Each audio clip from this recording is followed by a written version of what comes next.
Bonjour les amis, nous voilà pour la vidéo du mercredi. Donc je suis contente parce qu'apparemment tout doucement je commence à reprendre mon rythme habituel d'une vidéo le mercredi sur la communication relationnelle et puis une autre vidéo l'autre mercredi sur le développement transpersonnel. Et puis le dimanche, la vidéo spirituelle. Voilà. Donc, j'ai pas retrouvé mon petit classeur où je numérotais les vidéos en question. Je pense qu'à un moment donné, dans un carton, je le retrouverai. Donc, j'ai l'impression, en revisionnant un petit peu les résumés de mes précédentes vidéos, que nous en sommes à la vidéo numéro 9 par rapport à la communication relationnelle. Donc, je vais l'intituler numéro 9. Et dans cette vidéo, j'ai vraiment envie de vous parler, toujours avec ce livre qui nous sert de base, de ce qu'on appelle la victimisation. Jusqu'à présent, il me semble me rappeler que nous avons vu déjà les grandes caractéristiques de ce système SAP, qui sape nos relations avec nous-mêmes et aussi nos relations avec les autres. Je regarde mon micro. S'il est bien mis, ouais, il me semble que oui. Et donc, nous avons vu qu'il y avait la culpabilisation, le chantage, la menace, la dévalorisation, la disqualification, l'injonction, la définition. C'est déjà pas mal. Voilà, il me semble que c'est pas mal déjà. Le maintien des rapports dominant-dominé. Vous vous rappelez, j'avais fait, je crois, une vidéo à ce sujet. C'est vraiment très important d'être conscient de ça. En fait, ce qui est important, c'est d'être conscient de tout ça. Parce que on peut se dire, mais comment se fait-il que nos relations, en général, ne sont souvent pas satisfaisantes avec nos proches, beaucoup, et aussi parfois avec les moins proches. Comment se fait-il? Si déjà, à la base, nous changeons à notre bout, à nous, de la relation, notre façon de parler, de communiquer, de mettre en commun. La communication, ça veut dire mettre en commun. C'est pas je parle qu'à mon bout, je parle que de moi, je m'intéresse qu'à moi, je regarde que mes ressentis, je veux que l'autre soit ce que je veux qu'il soit. Je suis pas ici. La communication, c'est mettre en commun. Ça veut dire c'est à la fois je suis ici, c'est-à-dire chez moi, et je suis aussi chez l'autre. Je peux témoigner, voilà comment moi je vis ici, voilà comment moi je pense par rapport à ça, voilà ce que moi je crois, mes convictions, c'est moi ici. Et puis, et toi alors? C'est comment pour toi? Comment c'est ton avis, ton opinion? Est-ce qu'on peut mettre en commun ces deux choses-là pour que je puisse regarder ta différence? Pourquoi l'autre est là d'après vous? L'autre qui est un autre que moi. L'autre c'est un autre que moi, mais c'est moi l'autre, puisqu'en fait il n'y a que le un. Ça, c'est le côté spirituel. Mais dans la dualité, dans le fait d'être deux, bien, il y a l'autre. Et il y a l'autre, c'est à la fois l'autre humain, mais c'est aussi l'autre, les événements de la vie, qui m'arrivent à moi, et puis qui arrivent en général. C'est ça, la dualité. Et en fait, c'est beaucoup plus que, c'est pas un duel, la dualité. On n'a pas à se battre les uns contre les autres. On a plutôt à voir que cette dualité amène, si on arrive à aller à travers elle, à la transcender, elle arrive à l'unité, parce qu'en fait, il n'y a que le 1, il n'y a que le 1 qui se multiplie, qui se démultiplie, pour se regarder faire, pour se regarder être, et puis pour s'amuser à s'unifier. Voilà, bon, bref, je m'égare dans tout ce qui est spirituel. Donc, aujourd'hui, j'ai envie de vous parler de différentes choses et de commencer par la victimisation. Je baisse un petit peu mon truc là.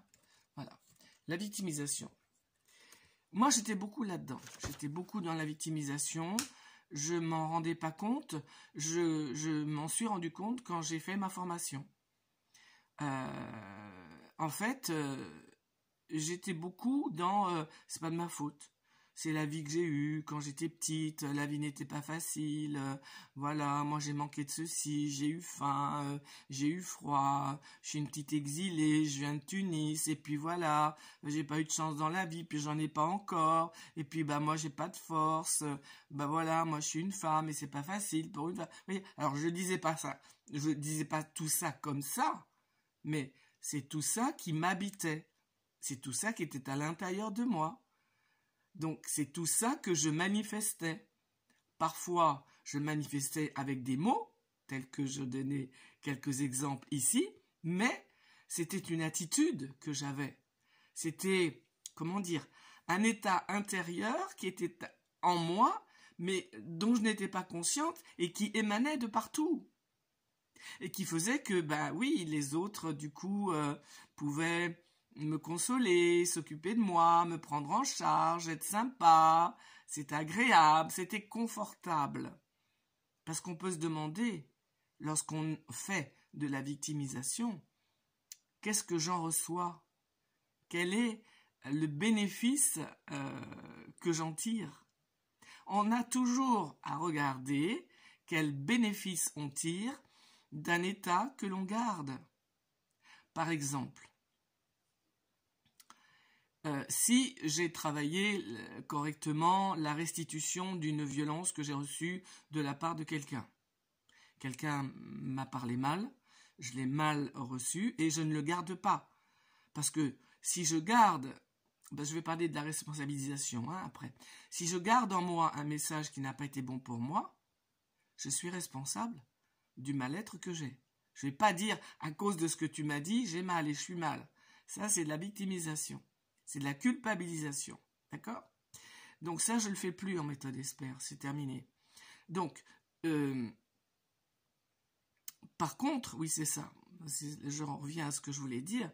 Par contre, une fois que j'ai restitué, c'est-à-dire restitué dans l'instant présent, c'est, tu vois, ce que tu viens de me dire là, moi ça ne me convient pas, eh bien je te rends cette phrase-là. Quand tu m'as dit que j'étais quelqu'un de pas intéressant, ou que j'étais crâneuse, ou que je sais rien, ça me va pas, ça ne me convient pas, et puis c'est pas comme ça que je me définis, donc je te rends cette phrase. Ça, c'est ce qu'on appelle rendre, c'est la restitution. On le verra plus en détail lorsque je parlerai de cet outil-là.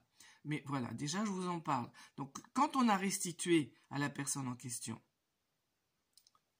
réellement, je peux vous l'affirmer, énergétiquement parlant, l'impact que l'on avait reçu de ce message qui n'était pas bon retourne à l'envoyeur. C'est comme ça. Je ne peux pas vous expliquer comment, ou si, je peux vous l'expliquer, mais d'une façon, on va dire, électromagnétique, vibratoire. C'est plus comme ça que ça se situe.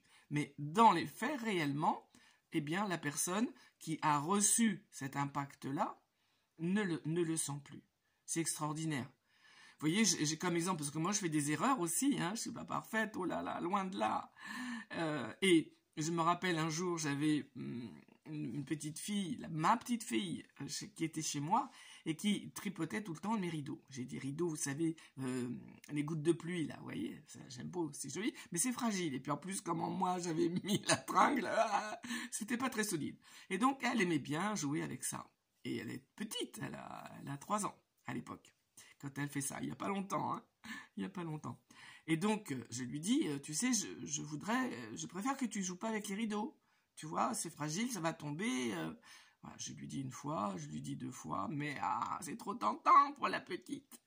Et donc, juste avant de partir, il devait s'en aller. Elle le fait. Évidemment, la tringle, à ce moment-là, elle n'a pas de bol. La tringle tombe. Et moi, je lui dis plusieurs fois, je suis un peu, on va dire, oui, un peu en colère, on va dire ça, oui, un peu en colère. Et je dis, tu vois, je te l'ai dit plusieurs fois, et bon, malgré ça, tu l'as fait quand même. Et je m'approche vers elle et je lui donne une toute petite tape sur la main. Je vous le fais. Je fais ça. Pas plus que ça. Ah là là là là. Comment elle l'a vécu? Oh, elle a pleuré comme si je l'avais battue à mort. Bon, et voilà, je me suis vue faire, d'accord? L'important, c'est de ne pas se contrôler. Alors vous allez me dire, oui, je ne vais pas tuer quelqu'un, non, je ne vais pas aller jusque-là. Mais dans les gestes quotidiens de la vie, l'important, c'est de voir comment je dysfonctionne. Si je ne le vois pas, si j'ai mis en place un contrôle qui fait que je suis quelqu'un qui est vraiment bien dans les clous, comment voulez-vous que je puisse, après moi, m'introspecter pour voir d'où ça vient, comment ça se fait? Donc c'est important de se laisser vivre ce qui est là tout en le maîtrisant. C'est pas parce que je suis en colère que je vais étrangler mon voisin. Je peux exprimer tout en étant tout à fait consciente de ce qui sort ici, pour ne pas faire beaucoup de dégâts, pour le faire quand même en méthode expert, d'accord? Et le voir, pour après m'en occuper, moi, toute seule. Donc, et puis bon, bah ils s'en vont, et puis voilà, et le temps passe, et on s'appelle, et tout, et tout, et tout. Et à un moment donné, mon fils m'appelle, comme on s'appelle souvent, et je lui dis, tu sais, est-ce que Colombine est là? Et il me dit, ouais, elle est là. Je dis, écoute, je voudrais qu'elle entende ce que je vais lui dire. Alors, elle entend, voilà.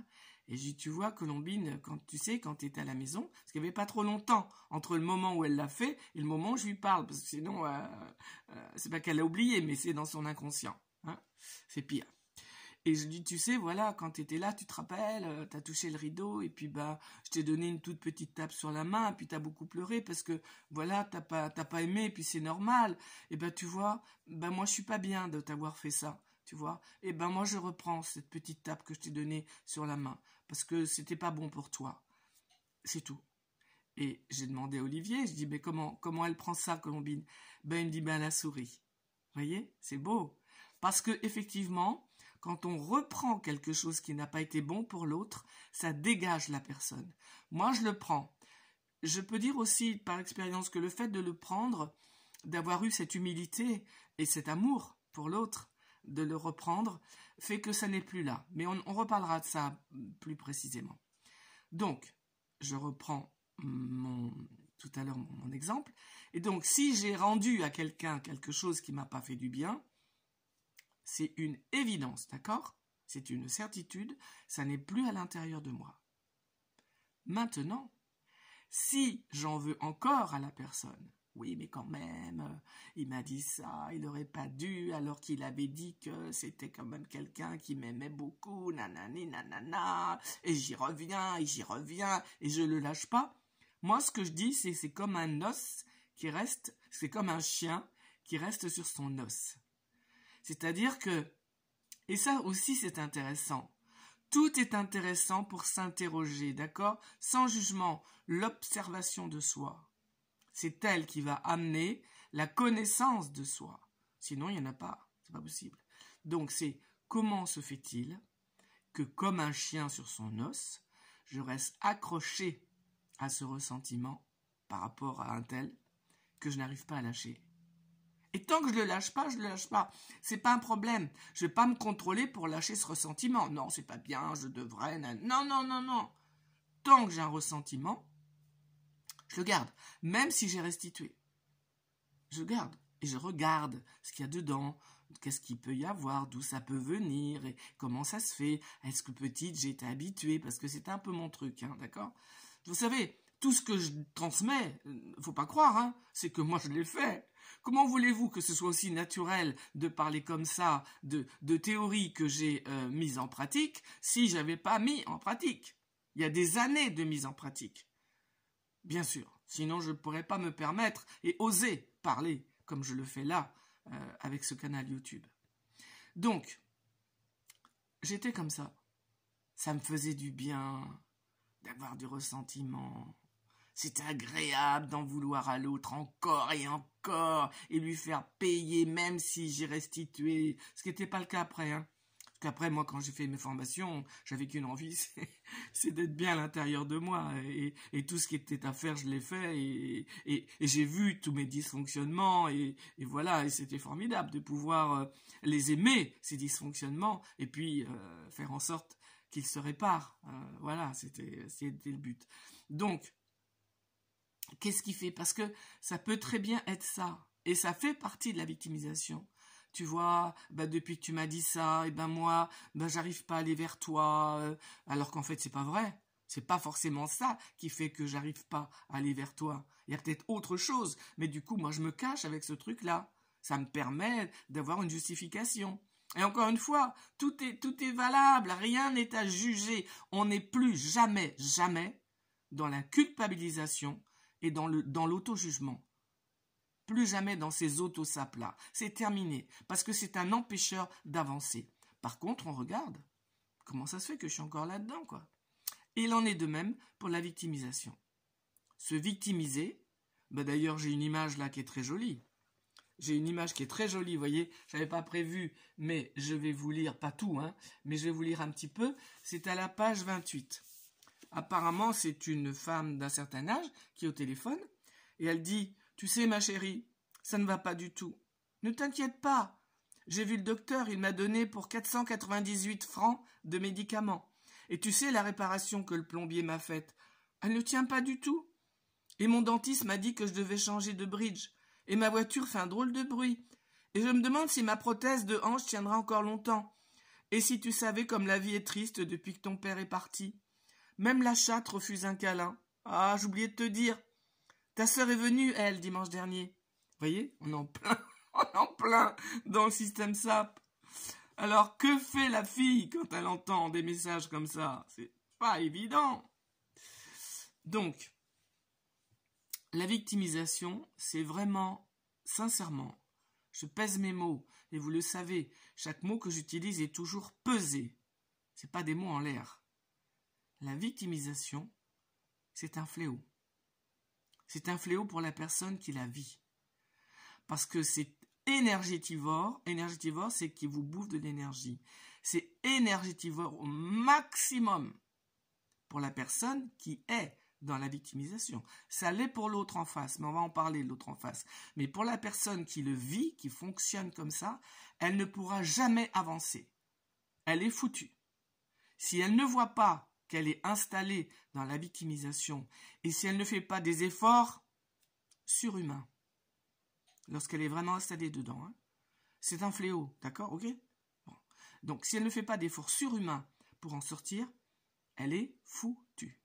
Elle aura toujours besoin de quelqu'un, d'une poubelle relationnelle, on appelle ça comme ça, en face d'elle, pour non pas se restaurer, parce qu'elle ne peut faire que seule en se responsabilisant, mais pour vider en face tous ces trucs-là, comme on vient de voir là.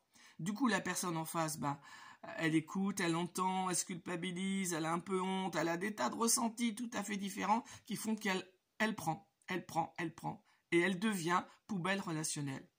Et une fois que la personne qui a parlé a déversé toutes ces ordures, toutes ces pollutions, toutes ces victimisations, la personne, elle se sent mieux. L'autre en face se sent beaucoup moins bien. Mais la personne qui elle, fait de la victimisation, un quart d'heure plus tard, c'est pareil. Elle ressent encore le poids de sa vie. Elle ne peut pas se mettre en mouvement. Ce n'est pas possible. La victimisation, l'auto-victimisation, on va dire, parce qu'on peut aussi victimiser l'autre. Hein? Oh, toi, t'as pas eu de chance. Vraiment, c'est pareil, c'est du même style. Mais je parle là de l'auto-victimisation. C'est quelque chose qui est un empêcheur de vivre, mais au maximum. Le problème, il est que quand on a mis ça en place et que c'est assez léger, c'est pas trop souvent, hein, d'accord? Lorsqu'on en prend conscience, on peut le changer rapidement, si on se responsabilise. Mais lorsque ça s'est installé d'une façon qui n'est pas homéopathique, mais qui est vraiment allopathique, qui est vraiment lourde, là, ça va être très difficile. Donc, on va dire que le pendant de ça, qui est en méthode Esper, c'est la responsabilisation. Je ne vais plus me victimiser. Je décide d'arrêter. Quand je le vois, au moins je le vois. Je ne pourrais peut-être pas l'arrêter tout de suite, mais au moins je le vois et je ne l'alimente plus. Juste je le vois. Ah ouais, moi j'ai vraiment pas de chance aujourd'hui. Pof. Ah ouais, tiens, je me suis victimisé, c'est tout. Je le vois. Par rapport à ça, d'ailleurs, je ne pense pas qu'il y ait autre chose à mettre à côté. Je pense qu'il y a juste à sentir qu'on se victimise. Mais la responsabilisation, c'est mettre en place dans sa vie un état d'esprit qui fait que je suis responsable de ce que je fais. Je suis responsable. La réponse que je donne à ma vie, c'est ça la responsabilisation. Quelle réponse je donne à ma vie? Jacques Salomé se plaisait à dire « Je ne suis pas responsable de ce que l'on a fait de moi. Aujourd'hui, je suis responsable de ce que je fais, de ce que l'on a fait de moi. Et oui, aujourd'hui, j'en suis responsable. Est-ce que je continue encore à perpétuer ce qu'on a fait de moi? Ou est-ce que je suis aujourd'hui suffisamment, on va dire, mature pour changer. Mais cette maturation, cette maturité plutôt, elle peut être faite même avant, hein, avant qu'on soit tout à fait adulte. Hein. Un enfant, on peut lui apprendre gentiment, en fonction de son âge, à se responsabiliser. Donc aujourd'hui, c'est moi qui donne les réponses à ma vie. Et on rejoint le truc, là, à la mode là, de souveraineté. On le rejoint complètement. Il n'y a pas besoin d'avoir tous ces concepts-là. Bien. Donc je suis responsable de ce que je vis. Bien sûr que je peux demander de l'aide. Bien sûr que je peux parfois homéopathiquement me plaindre parce que ça fait du bien. Parfois de dire « Waouh, c'est un peu dur là en ce moment pour moi ». Mais c'est pas du tout avec l'état d'esprit de la victime qui veut qu'on vienne l'aider, la consoler, voilà, s'occuper d'elle. C'est l'état d'esprit qui est différent et qui va amener autre chose. Et quelqu'un qui est dans la responsabilisation ne va jamais avoir envie d'être dans la victimisation. Parce que c'est pas du tout la même énergie. Quelqu'un qui est dans la responsabilisation ne va jamais accuser l'autre de son état à lui, ne va jamais projeter sur l'autre ses ressentis à lui, ou ses états d'être, ou ses émotions. Il va prendre la pleine et entière responsabilisation de tout ce qui concerne ce qui se passe ici. Et c'est un des outils les plus fabuleux de la méthode Esper, la responsabilisation. Je suis responsable de ce que je pense, de ce que je fais, de ce que je dis. Je suis responsable, non pas sans jamais m'accuser. Je peux faire des faux pas, je peux faire des erreurs. C'est pas le problème, tout en étant responsable. Parce qu'avec les outils, la méthode Esper, je peux reprendre quelque chose que j'ai mal fait, mal dit. Je peux restituer. Je peux faire un tas de choses qui me permettent de rester libre et entière et oui, souveraine de moi. Mon royaume, il est ici. Et la reine de ce royaume, ben c'est moi, avec l'ego qui est là, que je répare et que j'honore. Voilà. Donc, aujourd'hui, c'était ça. C'était la victimisation, le fait de s'accrocher à un ressentiment, et puis aussi la responsabilisation. 22 minutes. J'arrête, je mets cette vidéo en ligne, et je vous dis certainement à dimanche. Bonne journée.